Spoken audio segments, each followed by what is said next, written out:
Bienvenue pour cette prédication aujourd'hui. On est Noël, on fête Noël et on fête que Jésus est la lumière du monde. Jésus est venu dans les ténèbres, Jésus, Dieu même, est venu pour être avec nous et éclairer nos ténèbres. Et aujourd'hui, des milliards de personnes sur cette planète fêtent Noël, fêtent qu'un Dieu est venu à leur rencontre, de les rencontrer là où ils étaient pour les rencontrer et les sauver. Aujourd'hui, on fête Noël et j'aimerais lire avec vous, avec nous, un texte ensemble qu'on trouve dans le Nouveau Testament, dans l'Évangile de Jean, chapitre 1, versets 4 à 9. En lui, il y avait la vie et cette vie était la lumière pour tous les êtres humains. La lumière brille dans la nuit, mais la nuit ne l'a pas accueillie. Dieu a envoyé un homme qui s'appelait Jean. Il est venu comme témoin pour parler de la lumière afin que tous croient par lui. Il n'était pas la lumière, mais il était là pour rendre témoignage à la lumière. La vraie lumière, celle qui éclaire tous les humains, était en train de venir dans le monde. Ça parle de l'apôtre Jean qui a préparé le chemin, pour celui qui est la lumière du monde et ça parle de Jésus. Ça parle que Jésus, il est venu dans ce monde pour éclairer les ténèbres. Et toutes les personnes qui ont déjà rencontré Jésus, qui ont une rencontre personnelle, et je ne parle pas de religion, mais des personnes qui ont une rencontre personnelle, ont découvert à titre personnel que Jésus, il est devenu leur lumière pour leur vie. Qu'est-ce que la lumière fait ? Alors, de partout où il y a de la lumière, en fait, la lumière, elle illumine. Ça veut dire quand on met la lumière quelque part, les ténèbres n'ont plus aucun pouvoir. Tu peux l'essayer chez toi si tu veux. En fait, croyant ou pas croyant, c'est assez simple. Tu as un téléphone. Si sur nos téléphones, nous allumons tout simplement notre lampe à torche, eh bien, il y a une petite lumière et elle éclaire. Et en fait, il n'y a aucune obscurité, aucune ténèbre qui pourrait dire « Ah, je refuse la lumière, je refuse. » En fait, la lumière, elle gagne toujours vis-à-vis de l'obscurité. C'est juste une loi de la physique. Dès qu'on allume une lumière, la lumière, elle gagne. Le plus puissante est la lumière, le plus elle éclaire l'entourage. Mais les ténèbres n'ont aucune chance contre la lumière. Et c'est exactement la même chose. Quand Jésus, il vient quelque part, il n'y a aucune ténèbre, aucun recoin qui peut résister à la puissance de la lumière de Jésus. Il est la lumière et la lumière, elle gagne toujours. La lumière, il illumine. La lumière rend visible. Des fois, on ne voit pas les choses quand il y a l'obscurité. On ne voit pas où on marche. On doit se concentrer pour ne pas tomber. Même quand c'est mal éclairé, on ne voit pas ce qui est propre, ce qui est sale, qu'est-ce qui se passe. Mais dès qu'on met un spot dessus, dès qu'on éclaire bien, on voit tous les détails. On voit exactement ce qui est là. Et dans les domaines de nos vies, là où il y a Jésus qui rentre, mais d'un coup, on voit des détails qu'on ne voyait pas avant. On voit d'un coup nos péchés, on voit ce qui ne va pas. On réalise d'un coup par notre conscience qui est renouvelée en Christ, tout ce que peut-être on a besoin de la grâce de Dieu dedans. Pourquoi ? Parce que la lumière, elle rend visible. La lumière, elle éclaire, elle rend visible ce qui est peut-être doit être nettoyé, ce qui doit être peut-être transformé, ce qui doit être peut-être guéri, ce qui doit être peut-être trouver la liberté en Christ. La lumière, elle rend toujours visible. Et il y a cette fameuse histoire dans le Nouveau Testament que j'aimerais maintenant lire avec toi ensemble. Elle se trouve, pareil, dans l'Évangile de Jean, le chapitre 8, de 1 à 11. Et c'est l'histoire où, et je vais la lire tout simplement comme c'est marqué dans la Bible, Jésus s'est rendu au mont des Oliviers. Mais dès le matin, il revient dans le temple et tout le peuple s'approchait de lui. Il s'est mis à enseigner. Alors, les spécialistes de la loi et les pharisiens amenèrent une femme surprise en train de commettre un adultère. Ils la placèrent au milieu de la foule et dirent à Jésus, « Maître, cette femme était surprise en flagrant délit d'adultère. Moïse, dans la loi, nous a ordonné de lapider une telle femme. Et toi, que dis-tu » Ils disaient cela pour lui rendre un piège, afin de pouvoir l'accuser. Mais Jésus s'abaisse et s'est mis à écrire avec le doigt sur le sol. Comme il continuait à interroger, il se dressa et leur dit « Que celui d'entre vous qui est sans péché jette le premier la pierre contre elle. » Puis il s'abaissa de nouveau et se remit à écrire sur le sol. Quand ils entendirent dire cela, accusés par leur conscience, ils se retirent un à un, à commencer par le plus âgé jusqu'au dernier. Jésus resta seul avec la femme qui était là au milieu. Alors il se redressa et en ne voyant plus qu'elle, il lui dit « Femme, où sont ceux qui t'accusent ? Personne ne t'a donc condamné ? » Elle répondit, personne, Seigneur. Jésus lui dit, moi non plus, je ne te condamne pas, va et désormais ne pêche plus. Cette histoire, elle est juste incroyable et elle montre encore une fois le caractère de Dieu, le personnage de Dieu.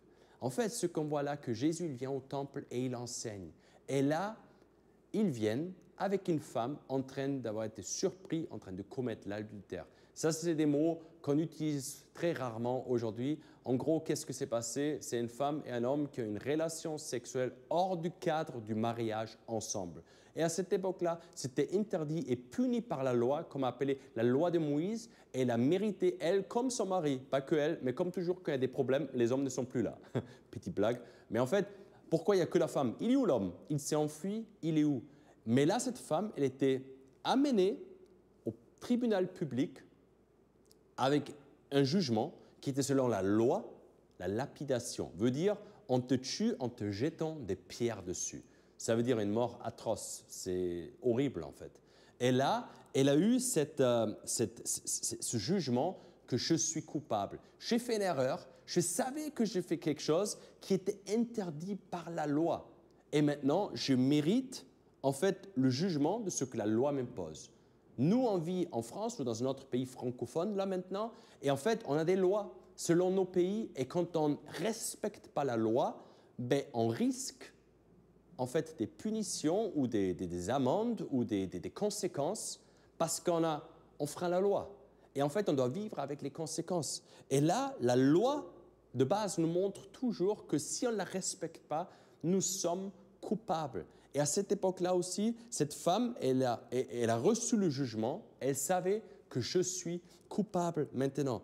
Mais la différence entre les pharisiens et les spécialistes de la loi, les religieux qui attaquaient les gens avec la loi, Jésus, qu'est-ce qu'il a fait? Lui, il a agi avec l'amour de Dieu qui pardonne. En fait, dans cette scène, ce qui est incroyable, il a marqué qu'il voulait lui tendre un piège. Qu'est-ce qu'on fait avec un tel genre de femme? Et Jésus s'est mis par terre et il écrit quelque chose. Et la Bible ne nous dit pas qu'est-ce qu'il a écrit là dans le sable, par terre ou sur les pierres, aucune idée. Mais il a écrit quelque chose. Et après, il se relève et il pose cette fameuse question à cet attroupement-là des pharisiens, des prêtres, des religieux qui sont là. Et il dit, les amis, c'est lui qui est sans faute, eh bien qu'il jette la première pierre. Et les gens se regardent, ils ne savent pas quoi faire, il se remet par terre, il écrit de nouveau. Il y a certaines qui disent, peut-être, il est en train d'écrire les péchés cachés de tous les religieux et des pharisiens qui sont là, de tous les hypocrites qui sont en train de condamner quelqu'un, mais eux-mêmes, ils ne sont pas très saints non plus. C'est une spéculation, c'est une interprétation. Une chose est claire, le résultat de ce qu'il a dit et ce qu'il a fait et ce qu'il a écrit là sur le sol a fait que la conscience de chacun d'entre eux les a accusés eux-mêmes. Et ils se sont retirés du plus âgé jusqu'au plus jeune. Pourquoi le plus âgé d'abord? Parce que souvent, le plus d'âge qu'on prend, le plus qu'on se rend compte que des fois, on a commis nous-mêmes des erreurs dans la vie. On n'était pas parfait. Il y avait des choses qu'on regrette et des choses qui ont mal tourné. On a commis des erreurs. Et les plus jeunes, évidemment, tout est juste, tout ce qu'on fait extraordinaire. Mais là, tout le monde s'est retiré parce que tout le monde savait, accusé par leur propre conscience que personne là maintenant a le droit en fait de juger parce que tout le monde était coupable. Et là, il parle à cette femme et il dit, ouvre tes yeux, qui est là? Qui t'a condamné? Et cette femme lui dit, personne. Et Jésus dit, eh bien moi non plus, je ne te condamne pas. Mais Jésus était le seul qui était sans péché. Ça veut dire qu'il aurait eu en théorie le droit de la condamner, le droit de la juger, le droit de faire respecter la loi, parce que lui, il était pur, la Bible dit, il était sans faute et sans péché. Mais même lui, il ne condamne pas, mais il dit, va et ne pêche plus. Va et ne fais plus la même chose. Ça veut dire Jésus, quand Jésus nous rencontre, en fait, il n'est pas là comme un père fouettard en mode punition, punition, punition. La religion et les religieux disent toujours, tu n'as pas le droit de faire ça, tu n'as pas le droit de faire ça, tu es méchant, tu as ça, ça, moralisateur. Mais Jésus n'est pas un religieux moralisateur. Jésus, il vient avec la grâce et il rencontre le cœur. Mais au même moment, il dit, hey, je te pardonne, mais maintenant, change d'attitude. Ça veut dire quand on rencontre Jésus, il ne le condamne pas, mais il nous appelle fortement d'évoluer, de changer notre attitude. Et chacun qui a déjà rencontré Jésus sait combien ça nous touche quand l'amour et la grâce inconditionnelle de Jésus nous rencontrent. En fait, on a juste envie de changer. On n'a pas envie de rester dans le même style de vie. On a juste envie de lui ressembler de plus en plus. Mais l'amour de Jésus transforme. Et là, Jésus devient la lumière de son monde et l'espoir de son monde. Ça, c'était en plus à la fête, on fêtait la lumière. Ça, c'était la fête juive quand il disait ça. Ce n'était pas juste un moment comme ça. En fait, on s'est rappelé quand Dieu, il a guidé le peuple d'Israël quand ils étaient dans le désert par une colonne de feu. Et on s'est rappelé qu'il est la lumière qui les guide dans les ténèbres. Et à cette fête-là dans le temple, Jésus, il dit ça, il dit « Je suis la lumière du monde. Celui qui me suit ne marchera jamais dans les ténèbres. » Ça veut dire il déclare là maintenant qu'il est Dieu et qu'il est la lumière, pas que pour le monde, mais pour notre monde. Et pour ce Noël 2024, Jésus aimerait être la lumière dans ton monde. Ce n'est pas juste la lumière du monde, il est, mais c'est un Dieu personnel qui veut être la lumière de ton monde. Et il veut rentrer dans les recoins ténèbres de ta vie, là où personne ne voit, là où personne ne comprend, là où ça doit le cacher. Jésus veut devenir ta lumière. Jésus n'est pas là pour te condamner, il est là pour te sauver, pour te restaurer, pour te libérer, pour te donner de la valeur, pour te donner en fait un nouveau statut. Et la lumière, elle apporte la couleur à la vie. Je ne sais pas si tu le sais, mais la lumière en soi, elle est constituée de plein de couleurs. Et Isaac Newton, en fait, il a découvert à travers un prisme, en fait, tu vois. Et on le voit même avec l'arc-en-ciel. Il y a plein de couleurs différentes. Et je trouve ça tellement fort parce que quand Jésus rentre dans la vie, quand la lumière de Dieu rentre dans nos vies, notre vie retrouve la couleur. Et la couleur est tellement belle. Et en fait, il y a toutes les différentes couleurs. Et quand on regarde la lumière, elle se constitue de différentes couleurs. Par exemple, il y a une couleur qui est le rouge. Le rouge, dans la Bible, ça parle toujours du sang et du sacrifice. Ça veut dire, quand Jésus est ma lumière, en fait, je dis qu'il a versé son sang et il s'est fait sacrifice pour que moi, je ne dois plus sacrifier. Et en fait, je suis racheté par lui. Sa lumière veut dire il a versé son sang pour moi. La deuxième couleur, c'est l'orange. Ça veut dire, ça parle souvent du feu ou du jugement. Veut dire, Jésus dit, j'ai traversé le feu et le jugement était sur moi afin que toi, tu puisses être racheté. Waouh, le jugement est tombé sur lui. Ça veut dire quand Jésus devient ma lumière, en fait, il est le sacrifice, le jugement est tombé sur lui. La troisième couleur, c'est le jaune. Ça veut dire, le jaune, ça parle de la gloire divine, ça parle de l'or. Ça veut dire toute la gloire qui était sur lui remplit ma vie maintenant. Ça veut dire la gloire de Dieu peut devenir palpable et visible dans ma propre vie. Son standard, et on le prie comme au ciel, aussi sur la terre, devient visible dans ma vie. Il y a le vert, la vie qui reflète la vie et la croissance. Ça veut dire, quand Jésus devient la lumière de ma vie, il y a la vie qui s'est créée en moi. Il y a une croissance spirituelle qui a lieu. En Jean 10, notre verset a marqué « Le diable vient uniquement pour détruire, égorger et tuer, mais moi je suis venu pour donner la vie et la vie en abondance. » Si Jésus est la lumière de notre vie, il y a une croissance et il y a la vie qui prend place, une vraie qualité de vie. Il y a le bleu qui parle de la fidélité et du ciel et de l'autorité divine. Ça veut dire qu'est-ce qui se passe?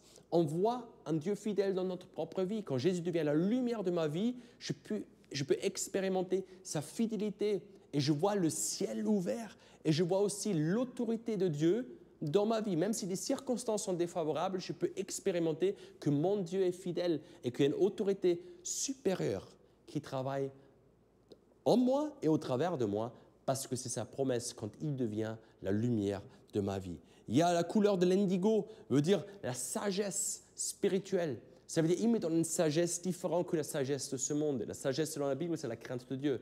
Ça veut dire, en fait, il y a un renouvellement de pensée. Il nous remplit de sa sagesse. Il renouvelle notre conscience. Et ça, c'est quand Jésus devient la lumière de ma vie. Et il y a le violet qui parle de la royauté ou de la souveraineté de Dieu. Ça veut dire nous sommes enfants du roi des rois. Nous sommes enfants d'un Dieu souverain. Et ça, c'est la richesse quand on a vu que Jésus devient la lumière dans notre vie. Alors, on va terminer cette série de Noël, Aimer pour aimer. Et j'aimerais te dire, Jésus n'est pas juste la lumière du monde, il est la lumière de ton monde. Et il aimerait rendre ta vie remplie de toutes les couleurs, de découvrir la richesse de sa lumière en toi et au travers de toi. D'abord pour toi, que tu puisses expérimenter une vraie qualité de vie. Et seconde, en fait, aimer, je suis aimé, pour briller dans mon entourage. Que nos familles, nos lieux de travail, nos voisinages, là où on est quotidiennement, en fait, soient remplis par la lumière céleste de Dieu. Alors, je te laisse avec ce message. Je te souhaite un joyeux Noël et je voudrais juste te dire, laisse prier Jésus dans ta vie et brille là où tu es, la lumière de Jésus dans ton entourage. Sois béni. Merci beaucoup d'avoir écouté cette prédication en entier. N'hésite pas à la partager à tes proches, à des gens auxquels tu as pensé durant la prédication. Et le petit like, le commentaire pour dire ce que tu en as pensé. Et à bientôt.